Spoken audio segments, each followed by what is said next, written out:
our world is in trouble. Of course, our country is in trouble. It is not a shocker that tattooing is in trouble, but the sheer volume of how many tattoo artists there are in this country who are not aware that the rug can be pulled out from them at any minute and they're not standing up and they're not joining and assembling. Because here's the thing. Federal regulators don't give a what you have to say as a tattoo artist unless three things happen. Welcome back to the Artful Dollar. If you watched the last episode, I was wearing the same shirt because I'm literally recording episodes back to back. So I have a guest on today who I met in my time volunteering with the APT. If you don't know what that is, it's the Association of Professional Tattooers. Selena is an amazing tattoo artist, also just a wealth of knowledge, like a straight up scientist when it comes to the science behind ink and tattooing. You've served tattooing seemingly your entire life is in of service to tattooing.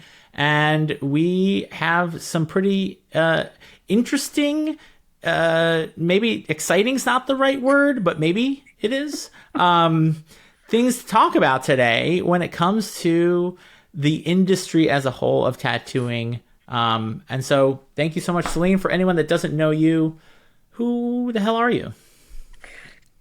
Hi, thanks. Pleasure to be here. I try to do podcasts quasi regularly as well as put content out to help tattooers because I know how hard it is to find some of this information. So I try to make it available to everybody because I think if you're in a tattoo, you deserve to know. So I put a lot of my heart and soul into APT, but also into product safety and product science. Not only that, I think that our customers deserve to know what's in the products or, you know, kind of pay attention to stuff. And I would say most tattoo artists don't know. No. And that's kind of a frightening thought to just think that all these tattooers out there, myself included, I didn't know for most of my career. I still don't know. What was I putting in? How was I? What was, you know, and there's a lot of information out there. And then there's what's true. And then there's what's useful, you know, and actionable. And so my hope in bringing you on here is to help cut through the information jungle and say, hey, here's what actually really matters. And this is what everyone needs to know and what you can do about it. Cool. Yeah. Really long time ago, I had a reaction to tattoo ink that was not good. And I was left with a lot of questions, just like any other tattoo artist and anybody that cares about tattooing. You give a shit what happens to your clients and you want to know what's going on. Like most people, I tend to dig through information and try to find things. And when I was met with a lot of resistance or, you know, just inadequate resources, it kind of dawned on me like, hey, maybe we should be talking about this a little more as a community. And, you know, over the last, I'd say 8 years, I've really spent a lot of time working on products and trying to figure out different things. But the cool part about all of this is when you understand more about the products, the better that you can leverage the products in your practice and the better that you can offer a nice service for your clients. And then you stand out against the competition and, you know, you're kind of able to combat some of the oversaturation that you see in the marketplace, which is, you know, also, if you're a tattoo artist listening to this and you're like, I don't know what type of content to make, there's going to be some great nuggets in this episode that are going to enlighten you that you could be like, oh, I can talk about this a little bit because your clients are hearing all kinds of crazy shit out there. And I see it. We talk about it. Me and Selena both serve on the board of the APT. And so we are constantly in the chat. We have a group chat of all the content that's coming out. That's like, oh, we have to bust that myth. Oh, we got to address that because a lot of people are going to be scared because they're worried about cancer and all these other things that are being thrown around. And so one, we hope to educate you as an artist so that you can go and educate people, your clients, and they will appreciate that you're out there doing that. Yeah, which is actually probably one of the biggest passive benefits that you might not be aware of with APT is having access to that information and the myth busting side of what's going on with the tattoo products because, you know, media is crazy. And like people take stuff and they kind of run with it without enough grounds for evidence. And that's kind of what we do is we do a bit of the myth busting. As somebody that's been working on like the myth busting side of things, I kind of dig into it a little bit, which is one of the reasons why I make some of the content that I make. And if you haven't followed me before, my Instagram is Girly Tattoos. I put a ton of educational content, not just only for my own clientele, but also that's reshareable content. And we share it constantly on APT's platform as well. For anyone interested in following us, we are at APTINC on Instagram. That way you can follow us and check out some of the content that we're posting because Ryan puts content on there. Some of our other experts who have a background in trauma or counseling or, just science and safety and other The nerd-like history things. of tattooing? History.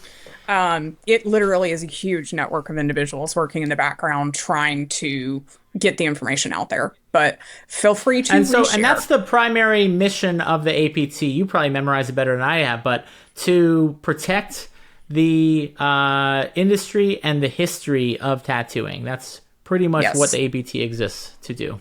Yeah. Since I already brought up the big C word, being that I'm covered in tattoos, how much cancer do I have? Probably none. So here's a fun little tidbit that I think is really interesting that a lot of people are not hitting on right now. So let me back up just a little bit. At the World Tattoo Pigment Conference, which is a European Congress of tattooing safety research and anything that has anything to do with tattooing, we're talking about anthropological information, history, research, litany. They actually found that if you're getting tattooed on a consistent basis regularly, your immune system is actually much stronger and you actually have T cells that are procreating faster in your immunological response, which makes your immune system more robust and less likely to come up with things like lymphoma, which is one of the things that people have been citing that as a makes concern. sense, right? Because you're creating challenging your immune opportunities system for your body. Yeah. It's like an immunity gym, and you go to strengthen your immunity by getting tattoos. So exactly. So an interesting tidbit, one of the individuals that was doing that particular research, she's actually a huge tattoo fan herself. She's covered in tattoos and she works for the International Cancer Association for Research. So she dove into it because she immediately balked at the idea, much like us, who was like, that's odd. Why would you consider that we would wind up being at a higher risk for cancer? Well, she just used her PhD to actually dive into it so that she could find out the truth behind the matter. And the truth was... It's a good use of a PhD. Yeah, her immune system is infinitely stronger. And they're seeing that systematically being proven over and over again. So it's important to know these types of things. And when you have access to that information through the APT, you're able to make sure that your clients have the right information and you're not subscribing. What was her name again? Melania Forrester, I think. I'll have to drop that in the chat. That way you have access to it. But we'll share some resources and stuff in the show notes. But that right there would make some great content if any tattoo artists want to talk about, like, hey, the reason why tattooing is not going to give you cancer and in general isn't going to get you sick, obviously if you're using good ink and all, is it's actually challenging your immune system and your body is being exposed to things to build those T cells and build those immunities. And I don't get sick very often and I got a lot of tattoos. So obviously everyone's going to be different. We are not doctors here. But yeah, I think that not only is it helpful to know, but it kind of makes a lot of sense to me. Yeah, it was really cool to actually hear that type of information. And something else that we found that was really interesting, APT participating in some research. I worked with the University of Binghamton and we figured out that, surprise, tattoo inks are not an injectable, which kind of matters. So when you start talking about injectables... I was going to say, why does that matter? Yeah, let's get into that. This is a big hot button one. And kind of the elephant in the room that a lot of people aren't really aware of that's standing right in front of us is if tattooings get clean, if they get deemed as an injectable, then that means we have infinitely more testing protocols and far more expensive things. And, So when you, my wife is a pharmacist, and she is trained. She has a license to immunization, whatever, give shots, and she had to go to school for like 6 years to be able to have the ability to do that legally. That's basically what tattoo artists would be forced to do if tattooing were to be deemed an injectable. yes. So not only would it be infinitely more expensive, it would also be additionally far more expensive because of the trickle down cost, because of the additional testing that would be necessary, and testing on animals that would be necessary. And, when you start talking about things that are injectables and biologics, that type of testing is done so you on did a study. animals. Tell me about that. Like, why did this study even happen? Was the government trying to define tattooing as an injectable? Yes, they were. Back in about 2017, somebody pushed the FDA for a particular classification on tattoo inks. And at that time, because the FDA was pushed into an answer, they responded with tattoo ink as an injectable. Why were they pushed to? I'm curious. Do you know why someone wanted that? I think there was a private motivated interest so that people could benefit off the tattoo industry. And unfortunately, that's something that we're seeing right now. Yeah. So other parties, other corporations are looking at the tattoo industry, and they see a big fat untapped market of rules, regulation, and dollar signs. Yep. And they can lobby with their millions of dollars to pass all kinds of laws that they can say are to make tattooing safer. Yes. But there's a bit of a gray area there. Sure, would going to medical school for 6 years for every tattoo artist make tattooing safer? Yeah, but I don't think it's necessary. And there's how many things are we doing? I mean, there's an acceptable amount of all kinds of shit out there that puts you in so much more danger than getting a tattoo does.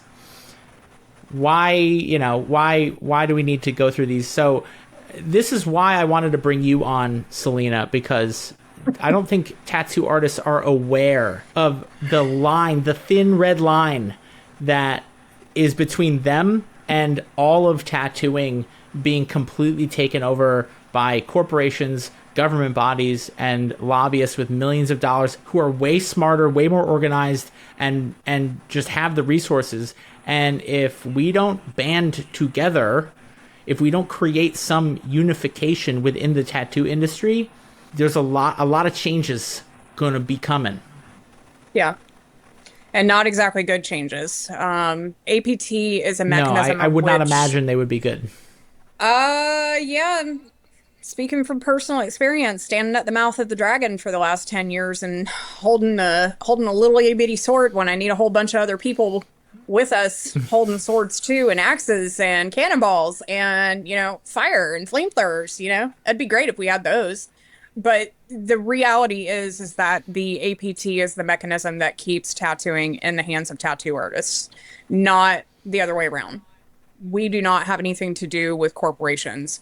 Yes, there are corporate sponsorships, but that is a donation in which those individuals donate that money or those proceeds to the APT to help further the mission of the APT, which is to conduct research They don't then get some influence over the APT because they donate. That doesn't happen. No, not they don't even get a little vote. Bit. And they don't get additional information. None of the board members, myself or yourself, none of us are paid or compensated in any way. In fact, we pay our time. We're going to New Orleans, the New Orleans Tattoo Convention next week.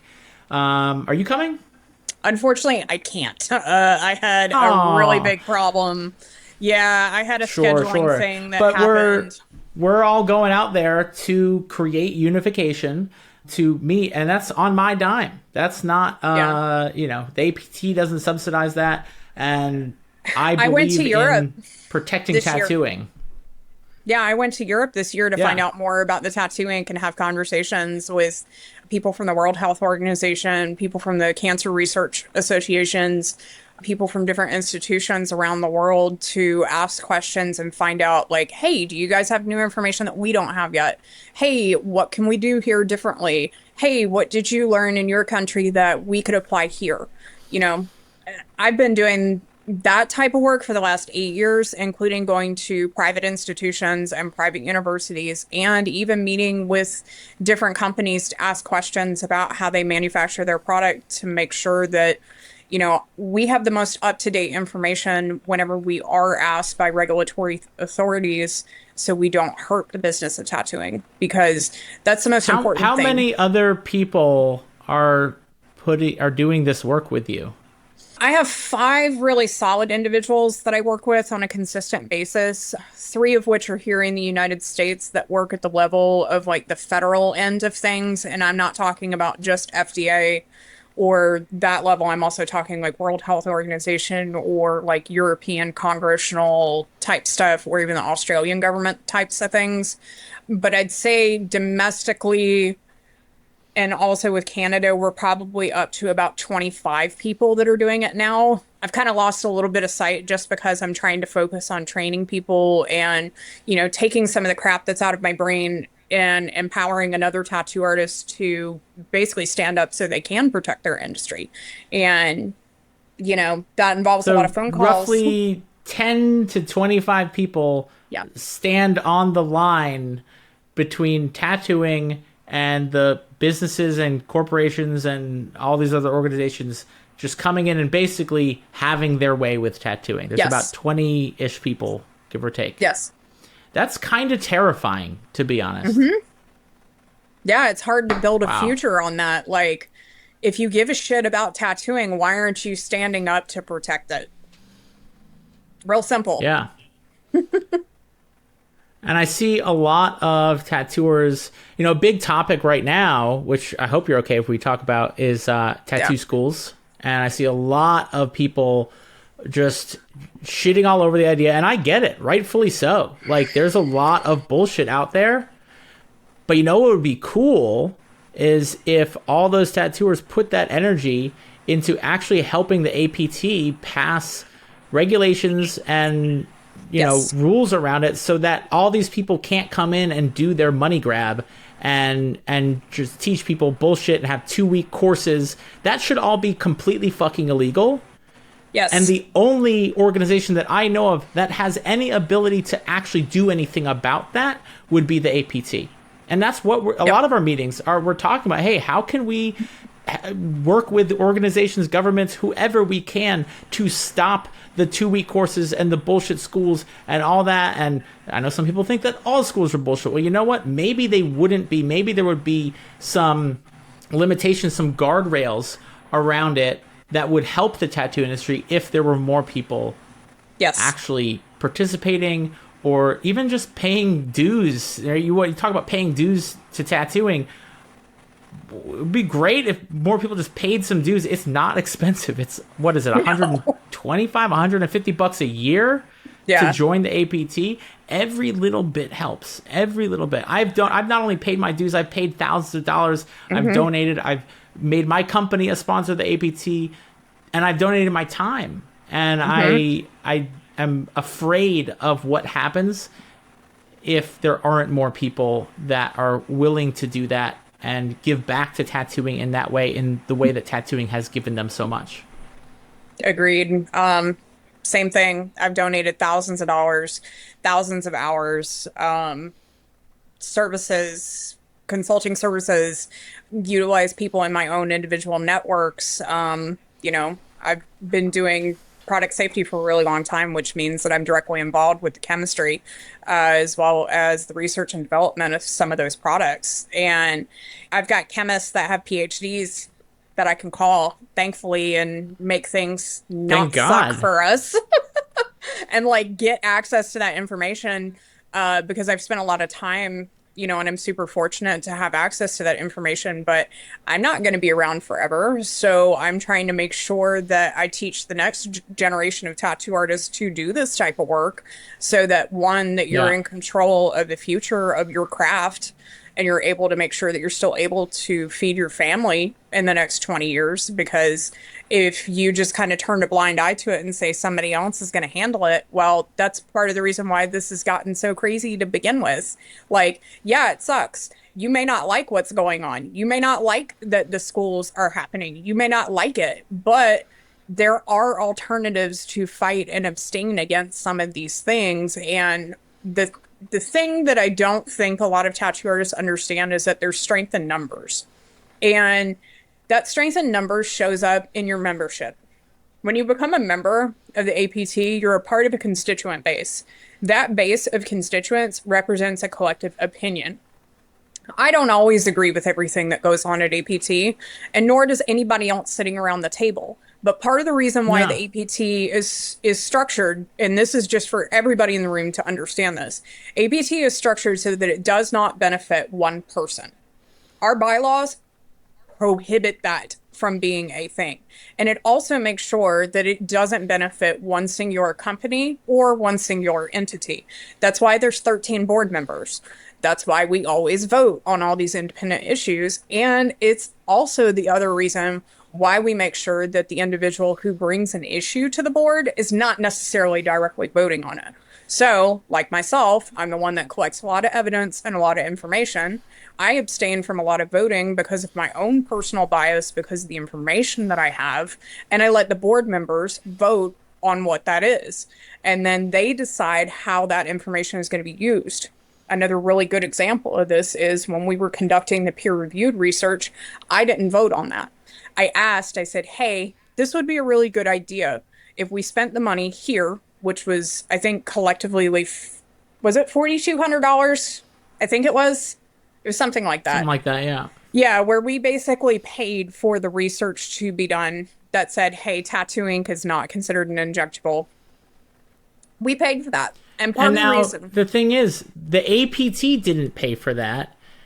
The tattoo artists that Yep. subscribe, that are members, that's Yep. where your money's going. Just so anyone who's curious, who is a member of the APT listening to this, you paid for that, and I personally want to thank you for the service that you've provided in that. And you might not even be fully aware of that, but like, the APT is going to be a shepherd of the time, money, and energy, the resources, but you're the ones who made it possible. And so big thank you to all the tattoo artists out there who have been a member for 1 year, 5 years, 10 years, and over. None of the work that Selena is doing would at all be possible if it wasn't for you. So it's like, I don't think that gets acknowledged enough. And I just absolutely want to acknowledge the tattooers that see the value in this and have put their money where their mouth is. They're not just on internet complaining. They're taking action. Anyone who's volunteered time, energy, or money to this is probably the most beneficial cause out there in tattooing that I can possibly think of. Yeah, and I want to take it even a step further because, like, you know, since COVID, I think our industry has definitely been shaken up. And forgive me if you don't like the term industry. It's collectively what I use because it's the vernacular that I have to use in a regulatory sense. But I like to would separate. say- There's the trade of tattooing, and Yeah. then there's the industry of tattooing, right? And sometimes you're talking about the trade of tattooing, the craft of tattooing, even, and that's even another. And then when you're talking about the industry, you're kind of, it's all kind of included under that umbrella, you know? So, Exactly. So yeah. when I'm talking about everybody, the companies, the individual tattoo artists, the tattoo shop owners who have multiple artists that work for them, the independent artist that's trying to figure out their own way that listens to this material. I'm talking about every single one of you and us, because I also tattoo still. A lot of people don't know that, but I tattoo 5 to 6 days a week on top of doing this work. No, I don't sleep very much, but you know, the work's got to get done. All of us have really been put through the ringer. So if you make the effort to actually budget for APT, then your vote really matters on a whole different fucking level. Like, number one, thank you for budgeting for your future. Number two, thank you for believing in the work that we're trying to do here to preserve the craft of tattooing for everybody, not just for myself, not just for you, but for the future, for your children, for your grandchildren, and for your grandchildren's children. Because tattooing is a Yeah. wonderful, It special ripples thing. ripples out. Yeah. And I wish more people knew. Yeah, it's boring, the shit that I talk about. No, it's not for everybody. I get it. If you don't want to sit through these conversations and you just want to show up to the membership meetings once a quarter and hear what's going on, you have every single right to do that. And you can do that just There's by nothing paying. wrong with that at all. Done. Like, so most people who join the APT, that's pretty much their level of engagement, and that's totally fine.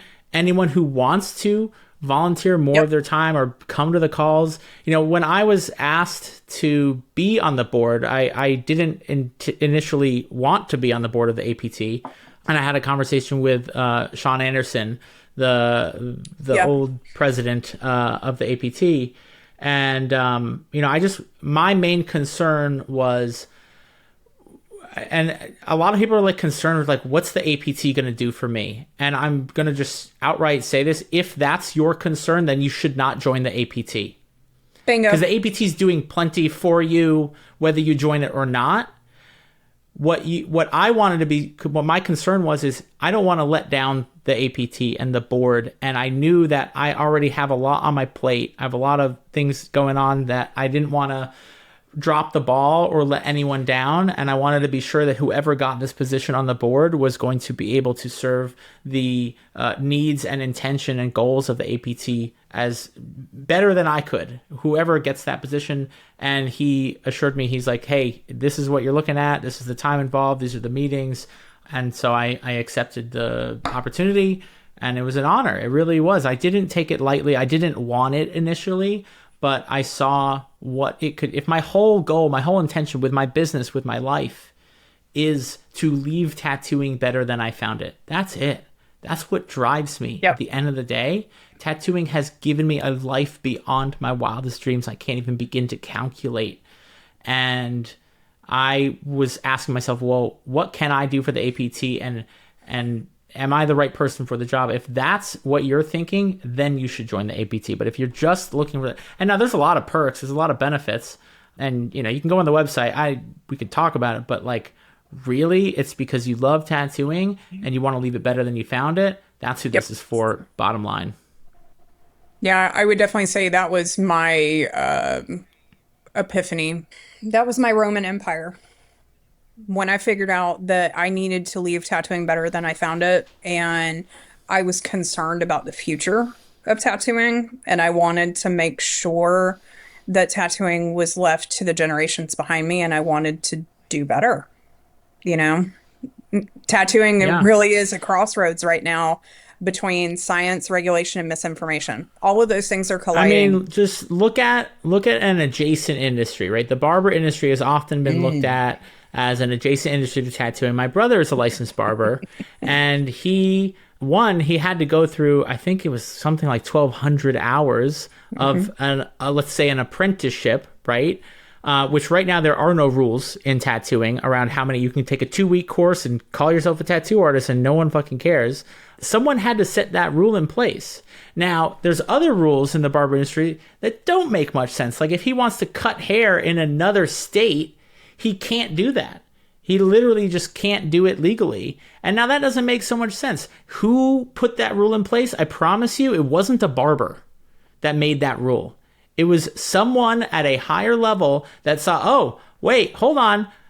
Let me get mine. Put your money in my pocket. Then I'll let you cut hair here. Do you want that in tattooing? If you want that in tattooing, then do nothing.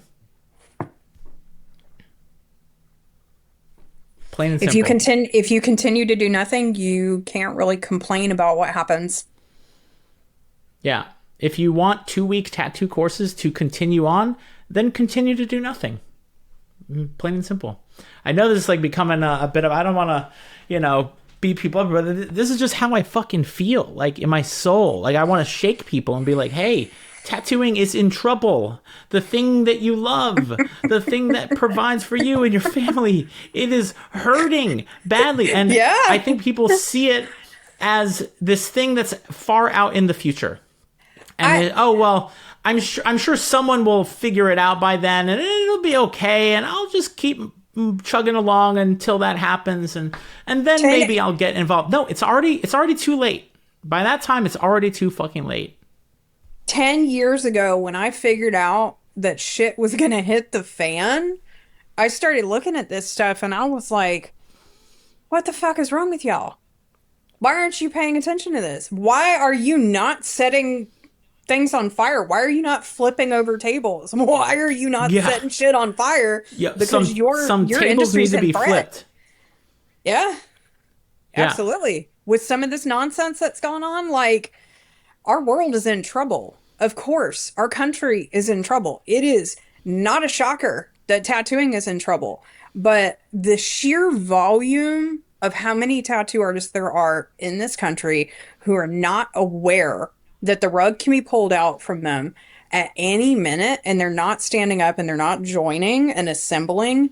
I don't care if you join the APT. Join a group. Join a movement. Represent a body of constituents. For the love of fucking God, please. I don't care which one that you go to, what camp you go to, but join a goddamn camp, because here's the thing. Federal regulators don't give a fuck what you have to say as a tattoo artist unless 3 things happen. 1, you have peer-reviewed evidence and research. Congratulations, APT is doing that right now. Hi. Numero uno is working on that, and plus every single one of the board members has been involved with some active participation of research. We do that work. 2, you have written protocols and written information and documentation in place that says how you collectively conduct a service. APT also did that. You have to have that. And number 3, you've got to have a membership base. And then the last one that matters just as much as any of them together is you have to be a nonprofit. If you do not meet any of those 4 criteria, federal government and regulators and policymakers don't give a shit what you have to say. Trust me, I know, I've been in the room, I've heard it come out of their mouths. And I've also sat in FDA hearings where they literally went, yeah, come back in 2 years when you have peer-reviewed research. That's a real thing. Yeah. Yeah. My fear is, like, what's stopping the tattoo schools from making their own organization, their own body of constituents that is a quote-unquote not-for-profit organization, but really has the interests of people who only want to take from tattooing? Like, what's stopping them from doing that? I've watched private equity organizations do that. That's how they do it. That's exactly how they do it. If I was going to take down tattooing, that's how I would do it. Yeah. Yeah. 100%. That's what they're going to do. So, give a shit. Show up. If you can't sit around the table and you can't work on stuff because you're too busy, that's fine. Pay your membership. Pay your membership so that we can continue to work on it. You want to know what's going on with APT? Show up to the meetings. Real simple. We hear some wild stuff. At least I hear some wild stuff and some wild accusations about APT. Oh, yeah. And I'm like, we had a wild conversation the other day on the board meeting. Oh yeah, the accusations and all this stuff. Oh God. APT is not a faceless entity. We're individuals that donate our time. We don't get paid for this. None of us do. We have one paid employee who is in charge of managing the office, membership, and your questions. That's it. The rest of it, we pay for. We donate. It's about keeping tattooing outside of the APT. I'm just curious. Like, are there other myths or things going on? Like, we've got the cancer one, we've got the injection one. I'm curious. Are there other topics lidocaine. That are? I mean, there's MOCRA, lidocaine. Holy shit! Let's fucking talk about lidocaine real quick. Bactine. Mother's milk, as I like to refer to it when I'm in the middle of a big tattoo. All right. What are your thoughts on opinion time? Because the last unpopular opinion post that I got like 140,000 views on. So, all right, the internet's probably going to light me on fire. Let's hear it, because I trust that you know it's an unpopular opinion, but you're saying it for a good reason. Yeah. I don't talk about stuff unless I have a really good reason for it, or I can back it up with science. So, for anyone sitting in... You don't just love tattooers just leaving nasty comments? That's not why you're doing what you do? No. No, not at all. You don't just love the rain of hate and judgment that tattoo artists pile on? Please tell me you read the thread. It was wild. I didn't read the whole thread. I saw your response to it. Yeah, so let's talk about lidocaine. Let's talk about the unpopular opinion. Are you taking my mother's milk away from me? No, I don't believe in taking it away from you. I do believe that there needs to be research, though, because there's a problem. Sure. So apparently 88% of listeners have not left a review or subscribed. And I'm going to get right back to the podcast in just a second. But if you have found this episode helpful and you think that other people would benefit from listening, then all I ask in return is please just leave a quick review and subscribe. It'll take just 1 minute, and it might help other tattooers and other artists find this podcast and help them out. So please, it would mean the world to me, and it might actually make a difference for someone else. Thanks. There's a big problem, actually. Lidocaine is a drug. That means what's wrong with drugs?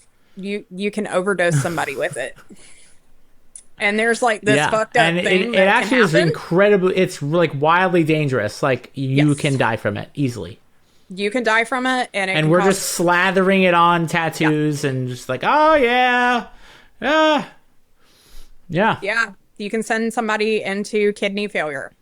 You can send them into tachycardia. How does that happen? How can we? What's the nitty gritty? Like, how does lidocaine become dangerous? Like, what is it? What can a tattoo artist do to maybe have safer practices around it?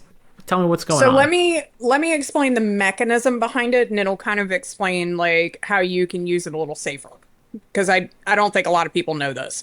When your skin is broken, there is no controlled absorption, which means that 100% of lidocaine is being absorbed into the wound, and that's when it starts becoming dangerous. When you start taking lidocaine and it goes into the bloodstream, it changes how the heart is actually pumping, causes tachycardia arrhythmia. So the heart starts doing this fluttery thing, and it can send somebody into shock, heart attack, or cause other problems with their kidneys. We know this. This is standard. It's actually the reason. I mean, I've used Bactine on myself a whole lot, getting tattooed, and I've used it on my clients. Why have I never run into any issues with it? Because you're healthy. If you don't have like... Because I'm healthy.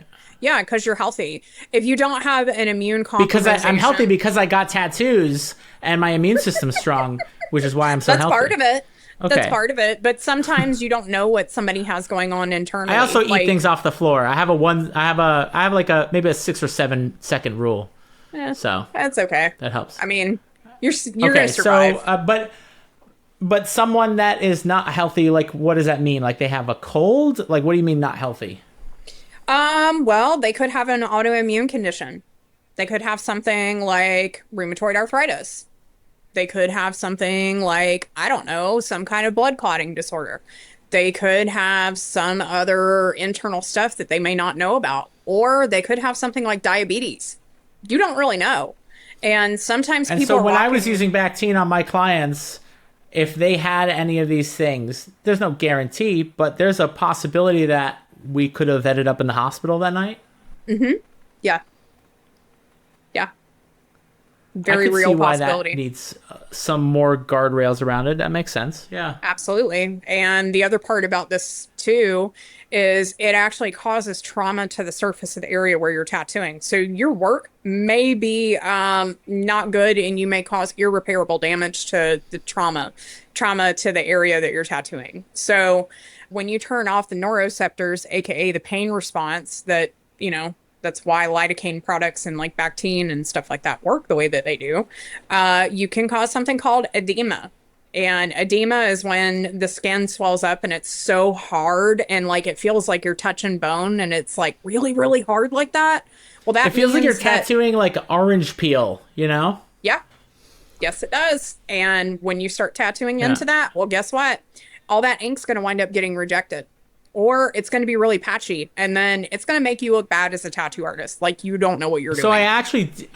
I had this happen to myself on a Hmm. tattoo. I was fucking going ham with the Vaseline. That was a product that I was using at one time. Yeah. And I've heard things about it afterwards. I was like, oh shit.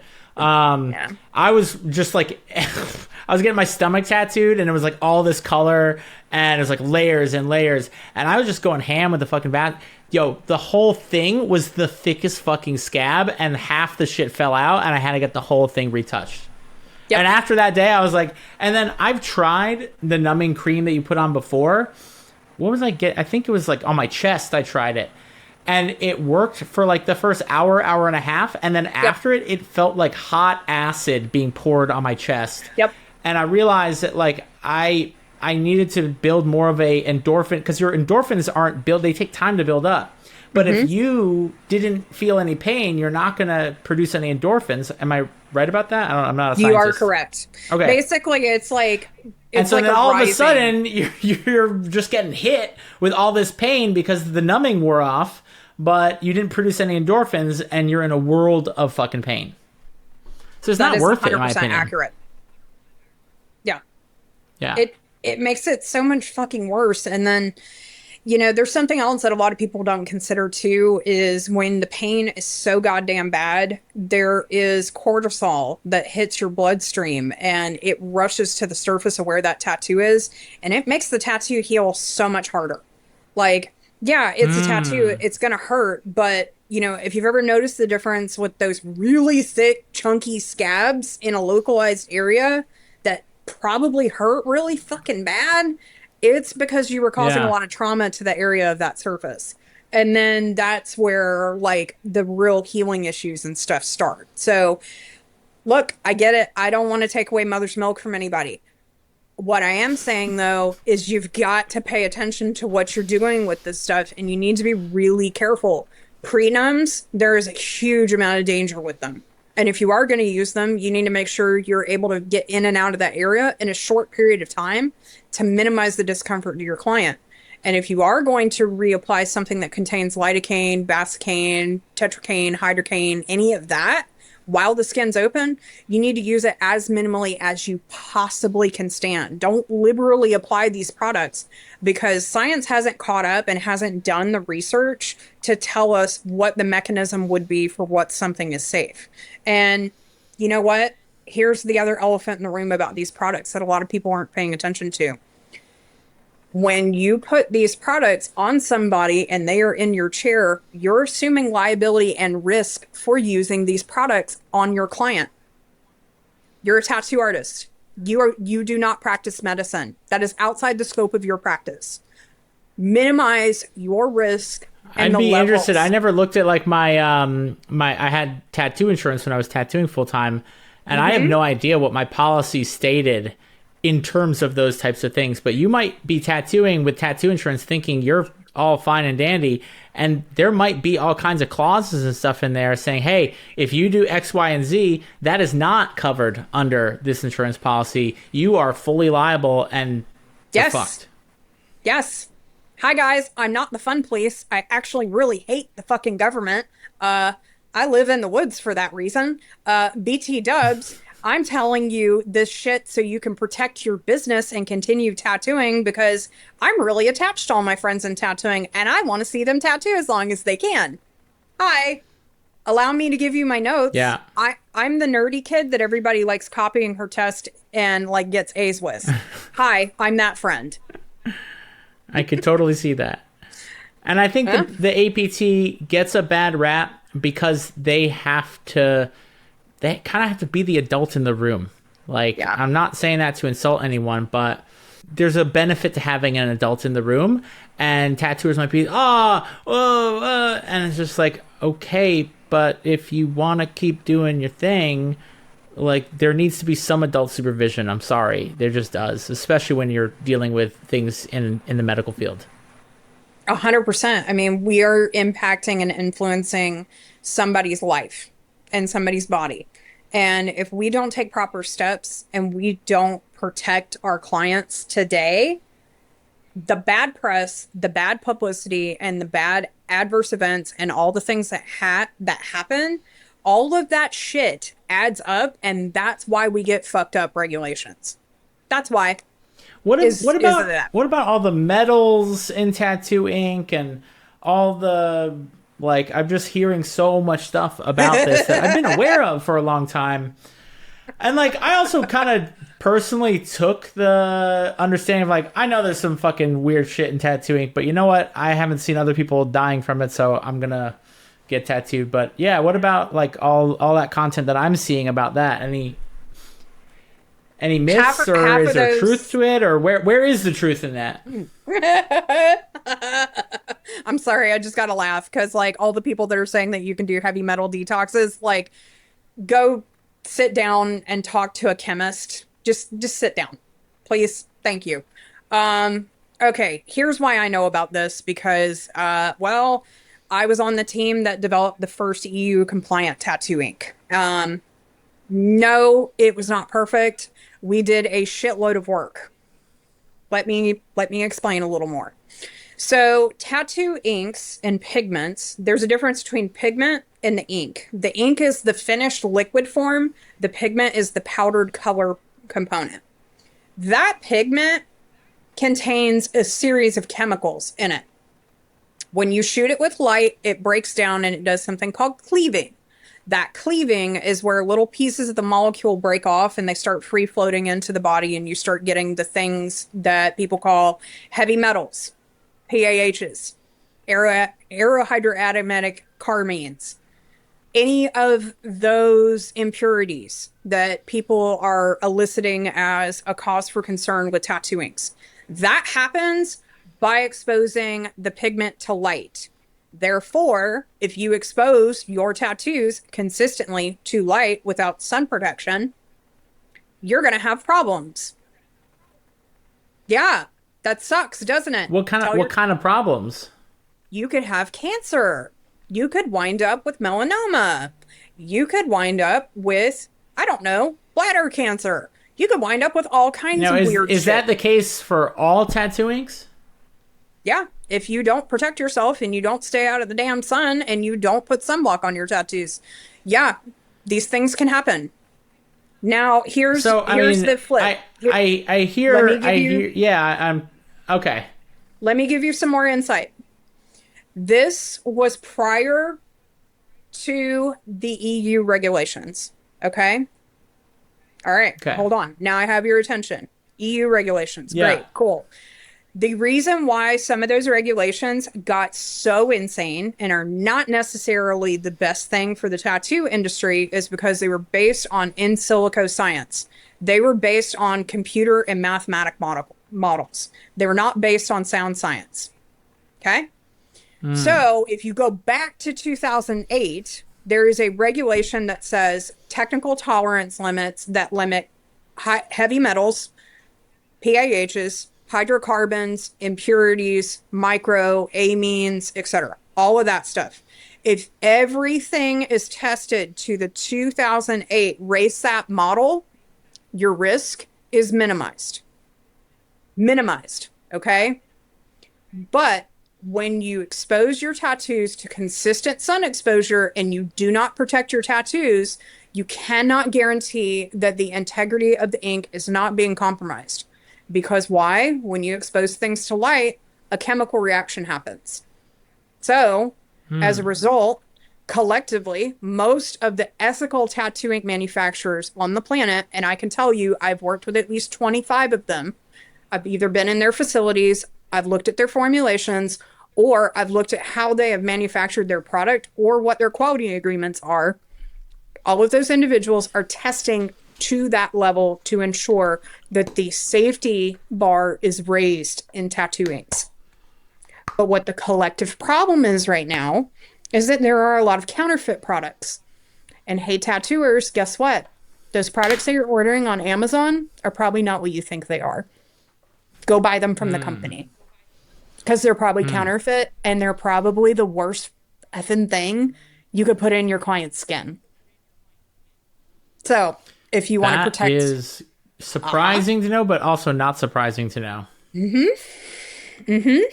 it's a problem. So buy directly from the tattoo supply company, the supplier, Bingo. not what if you buy ink from like World Tattoo Supply or Good Universal, Guys any Tattoo Kingpin of those? Supply, etc. Yeah, buy it from the suppliers because they're actually purchasing the product directly from the Because people that they're right. manufacture the Okay, ink.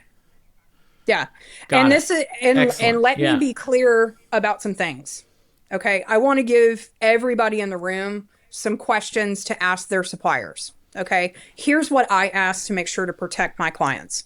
Number 1, how do you get these products and where are these products coming from? Are you buying directly from the source of whoever manufactured this product? Are you buying it in bulk? Is it imported? Those questions right there will tell you if you should be purchasing that product from that company. So Because if they're again, buying some of these suppliers will buy the ink in bulk and then they'll bottle it themselves. yes, yes, And so they can't be sure if they're buying it from bulk. First of all, you're buying it from the ink company itself. Do they sell it in bulk? sometimes, sometimes Is because that it's not cheaper for okay? them. It opens up a can of worms for risk for micro. So Yeah. here's another Right, fun one. because you're getting the ink and it's fine, but now your facility and what you're doing with it. So the safest thing, I just want to be sure to understand the information is Yep. if you're buying from a supplier, you want to say, hey, are you buying this directly from the manufacturer? Are you Yes. buying it in bulk? Because if you're buying it in bulk, there's a chance that you as the supplier might have contaminated it. And are you Yes. buying it, you said international or? Yep. Yep. And If so if it's there are dry, international manufacturers, yes. but you want to know which international manufacturer are you buying it from? Bingo. You want to know where it's coming Got from. it. You need to know where this stuff is coming from. You need to be asking questions. And if they're not answering your questions, chances are that's enough information for you to take your business elsewhere. You know what would be cool? So like if there was like I don't know, like a rule or something where the people that sold the stuff had to do those questions for you legally, like a regulation, like a regulation created by like tattoo artists who didn't want to have to wonder whether or not their ink was going to harm their clients. That would be really fucking cool, wouldn't it? Yeah, I've theorized about this for a few years, and unfortunately, because I don't have the money to do this, and i.e. nudge nudge, if I had more membership, I might be able to make this work. It'd be great if I could set up like a stamp that went on the companies whose products were ethically sourced and ethically maintained, and that they actually met the safety standards that we as tattoo artists who are competent and experts in our craft were able to You know look what'd be for. cool? If the APT had a stamp that was not only ethically sourced, but tattooer owned. Tattooer Yes. owned and ethically sourced. And there was a stamp. All of that. And again, the APT does not profit. No one profits from this kind of thing. This is something that all tattooers should want to have. And it would be really fucking cool if we can make that happen. There's so many cool things that could be the reality in tattooing. But if we don't unify around it, we're going to get a bunch of imported nonsense. Who knows where it's fucking coming from? We're going to get a bunch of misinformation, and we're basically just going to be run by other corporations and government entities. And none of that sounds fun. Does In any fact, the most rebellious thing you can do, the most taking a stand, the biggest protest that you can do, I would say, is joining something like the fucking APT and saying, hey, fuck all you guys. We're tattoo artists and we want to protect this industry. We want a say. I can't remember, it's Tyson on the board who's saying, the APT is regulation with representation. We are against regulation without representation by the tattoo artist. That's what the APT is all about. And if you want to be represented, if you want actual tattoo artists boots on the ground tattoo artists represented in these regulations, then there's really just one move, and complaining on Instagram isn't going to accomplish that goal. Bingo. And I'll touch on the last little nugget of goodness because I hear it all the time. Your SDS sheets don't do fuck all. What is my SDS sheet? So I hear I don't even know what it is. Oh my God. I hear all the time from tattoo artists asking for SDS sheets for their tattooing. What is that? Safety data sheet. A safety data sheet is supposed to, quote unquote, tell you what's in the bottle. Well, guess what? It doesn't. It doesn't tell you. What it does tell you is it tells you about the thing that's in the bottle that's considered a hazard of concern as deemed by OSHA. So I've seen it for a couple of years now where people are trying to demand SDS sheets. Well, I hate to tell you guys, but SDS sheets don't contain the information that you're looking for, and nor should it. So got it. It'd be really great if we had the money at APT so we could set up a universal ink sheet so that people could know what it was they were buying, and we could supply the companies with this information so that there would be some harmonization across all the products.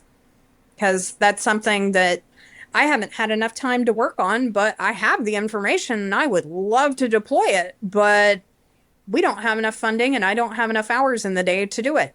And you know, you're putting out all these other fires and fighting all these other dragons. Yeah. I can only fight so many dragons. We just need to clone you, Selena. If we could just clone you like 500 times, that would be great. So we're raising money to clone Selena. You know. Yeah. No, there's I really a lot of just scary teach. stuff, and that's amazing. And that's all I want to do, you know? I don't tattoo professionally anymore, but I love tattooing as much, if not more, than I ever did. And I so appreciate and honored, grateful for the opportunity to serve tattooing, to help tattooers. I can't tell you how many tattoo artists who, when I met them, they had second jobs and they were, you know, tattooing full time. And there's changes in the industry. There's changes in the craft, in the trade, and in the industry. There have been changes, and there will continue to be changes. In fact, the only thing that will be consistent about the future of tattooing is that there will be changes. And tattooers are struggling to adapt. And I'm not going to throw blame or anything, but struggling to adapt on many fronts. And we gotta play some catch up or get left behind, and that doesn't look pretty. Nope, I'm with you. I've seen a lot of change in the last few years. The first time that I had a private equity person approach me was the time when I was like, well, I didn't necessarily want to have a job adjacent to what I was doing tattooing because I was already, you know, a very busy tattoo artist. I tattooed anywhere from 40 to 60 hours a week. I had really stable books. I didn't have to worry about anything. I kind of had everything made. But when a private equity person approached me and they started showing interest in the tattoo industry, I went, oh shit, it's here. And from that point forward, I made a point to self-educate and stay involved with what regulations were coming because I wanted to be on the forefront of the change so that I could help arm my friends or colleagues in tattooing so that we could all stay afloat and continue to tattoo and thrive. The business of tattooing is totally changing. You know, you do have to approach tattooing like a business now. You cannot just approach this as like a creative endeavor. And that's fine. There's still some space for individuals to do that, and that's their bag, and that's how they do things. But for the average blue-collar tattoo artist, we actually have to spend some time and we actually have to work on it. Recently, I was able to sit through one of your classes, and that kind of gave me a little bit of a wake-up call on what I need to do differently for my business of tattooing because I was a little out of touch with what was going on with social media. But since that point, I've been able to systematically improve what I was doing with my business, and it's continued to improve. And I think that That's awesome. I'm so glad to hear that. Hey man, the more stable that it is with my books, the more that I can make sure that I'm able to give back to the craft of tattooing. And, like we said earlier in the conversation, I wanted to make sure that I left tattooing better than I found it. And for me, joining APT and working through these types of things and these type of complicated problems was the way that I was able to ensure that tattooing was left better than I found it. And I hope that as we talk about this message, that we will empower at least one other person out there to stand up and protect their future and make sure that they're not investing all of these hours and all of this time into building this fantastic shop. And it might be taken away from them because the regulations may push them out of the business of tattooing. And I think if more people had a coming to Jesus and actually thought about it like that, they would be joining the APT and they would be looking for ways to help. So let's say that one person or two or 10 or 100, whoever's listening, is like, all right, I'm ready. I want to be a part of this. What's their next step? I mean, obviously I'll share links in the show notes. So there's probably a link to join and sign up. What happens after they sign up for the APT? So you gain access to the Circle platform in which that we have a lot of dialogue. You can ask for support. You're able to tag experts like myself. You're able to tag experts like Tyson, who's got a lot of experience in dealing with regulation and policy development. Hell, you can even tag individuals like Stacey Ray, who has a lot of experience dealing with trauma. And God forbid you have some weird like healing issue or something like that. You've got a collective amount of experience of individual artists that you can ask these questions to. Another part, and if you wanted to take it a step further from being able to have like that industry advocacy and insight and understanding things, then you have access to our newsletters where we put out a lot of updates that say like, hey, this is what we did recently. Well, that gives you information to create content so you can talk to your clients and let your clients know what's going on. And it also helps you to be the most educated person in the room when it comes to tattooing because you're informed, you know what's going on, and you have the industry experts that you confer with so that you demonstrate your best foot forward as a professional. And then if you want to do even more work than that and say you want to consider getting on the board like us, then you would have the opportunity to donate your time through the committees. We run different committees, different points through the year when we have special projects going on. An example of one of the committees. Lord knows the committees need help right now. The committees we do need a lot of help. Yeah. We need somebody who wants to come in and set up the state programs. So an example of this would be setting up I don't know, districts and different things like that, because we can't manage all of the different regulations that are happening across the country. Lord knows that we get a lot of information. Something's happening in New Jersey. Something's happening in Texas. Something's happening in Oklahoma. Something just happened in Florida. We see this stuff all the time, but because we don't have enough members and we don't have enough boots on the ground, as Ryan said, it's hard to manage all of these things. And, let me break it down a little bit more. So let's just say hypothetically, we're able to set up like state programs. You experience a problem in your state. Okay. Well, you're going to be the one that's going to have to go to the state house and you're going to have to lobby and petition against what that state may be posing. Let's say, because this is actually a really tangible situation that I've encountered with many tattooers, is they want to open a tattoo shop in an area where historically there has never been a tattoo shop. You now have access to a team of incredibly talented and knowledgeable and experienced tattoo artists who have been in that exact same situation. They've already made all the mistakes and ran into all the dead ends and smashed their face against the problem, and they can share that experience with you so that you can open up your shop. Or the health department comes down on you for who knows what the fuck what, and you're worried and you're not sure, and you need a place that can give you real information. Google is not going to give you that information. Nope. ChatGPT is not going to give you. Nope. No. Tattoo artists who have also had the health department come down on them can give you that information and help you navigate that situation. I mean, there's just so many. I just think the community is incredible in the APT. And like you said before, we don't all agree with each other. And that's actually the beauty of the APT. Yep.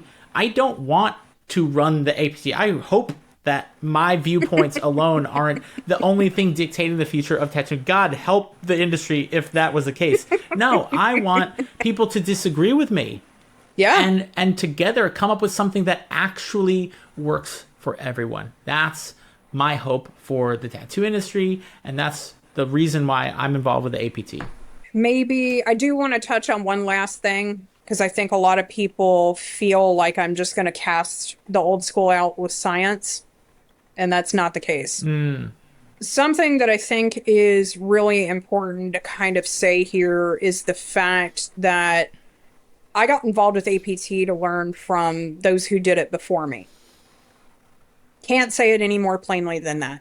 The forefathers and the foremothers that came before me with tattooing, and just like Ryan said here, having access to a team of individuals that have done it before you or have more experience and have smacked into that brick wall. Well, you know what? That's the exact same thing and the exact same circumstances I found myself in whenever dealing with any of this product stuff. Yeah, everybody's concerned about the science. We're unlocking and unraveling the mysteries of what's happening with tattoo pigment. We're uncovering what some of the hazards are. And yes, there is a phenomenal amount of information out there that proves why blue 15 and green 7 are the most stable pigments on the earth, and we've never had a problem with them. Never mind the fact that they're banned in the EU. I will continue to fight that, and I will continue to look for those answers, and particularly with the elder crowd and tattooing, and ask the questions. Hey, you used to mix your pigments. Can you answer these things for me? What did you use? How did you do this? What did you do with this? The reason why I'm asking that type of stuff is because it allows me the ability to preserve the craft of tattooing, but also preserving those key pigments. If I don't understand why certain things work a certain way, it's harder to go to the table and argue with a regulator or have the information to go talk to a scientist and say, hey, test this and look at this. We don't know until we start asking, and we start asking those questions. And because I've been super fortunate and older tattooers have been able to donate some of their pigments to me, I've actually been able to look at them through spectroscopy, and I've been able to look at the molecule structure of them and understand, like, hey, this is the CAS number or the chemical identification number for these particular pigments. I'm able to say, okay, well, that's the same pigment that's been in use for the last 40 or 50 years. If there's all these quote unquote hazards associated with this individual pigment, why is it showing up in science in silico, but it's not showing up in the individuals that are out there walking around? Eventually, someday, I'm going to get to the point where I conduct a research study on the individuals that have pigment on them and ask them, hey, have you had green in the last 20 years? Have you had blue in the last 25 years? That targeted research and being able to open up that dialogue is going to be the exact thing that preserves and protects these pigments. So as we're looking and going through the science, no, it's not popular. But I do hope that I can continue to collaborate and foster trust with the community and the elder tattooers so that we're able to preserve these products for the future. And that's very, very important to me. Yeah. And hopefully it's important to other people. So I think we've left you with a lot of information. I hope no one feels berated or anything. Just know that any intensity or big feelings coming from us come from the place of deep, deep love for the craft, the trade, the art form, and the industry as a whole. And if you want to check out the APT, check out the notes. Selena, thank you so much for doing what you do, for showing up for years, for over a decade. I don't think you are acknowledged enough for the service that you provide for tattooing, for tattooers everywhere. So personally, I just want to thank you for that. Thank you. I appreciate it. It's a pleasure to get to meet everybody. And this journey's been really interesting, and I have made a lot of friends along the way. And I'm so glad that our paths have crossed. You've taught me so much. And I really look forward to the individuals that I continue to meet on this road and the different lives that I look to impact and try to protect and preserve the culture of tattooing. Yeah, you give me hope. You give me hope for the future of tattooing. And everyone at the APT. Thank you. Gives me so much hope. Really, you really, yeah, grateful. All right, well, until next time, this is the Artful Dollar, this is the APT, and we'll see you there. All right, if you found this episode helpful, one of the best ways for you to help other artists is to share this episode. Leave a review and subscribe. It helps other people find my channel, and you never know what a difference it might make for someone else. Plus, I will forever be grateful for your support, so I just want to say thank you and have a great rest of your day.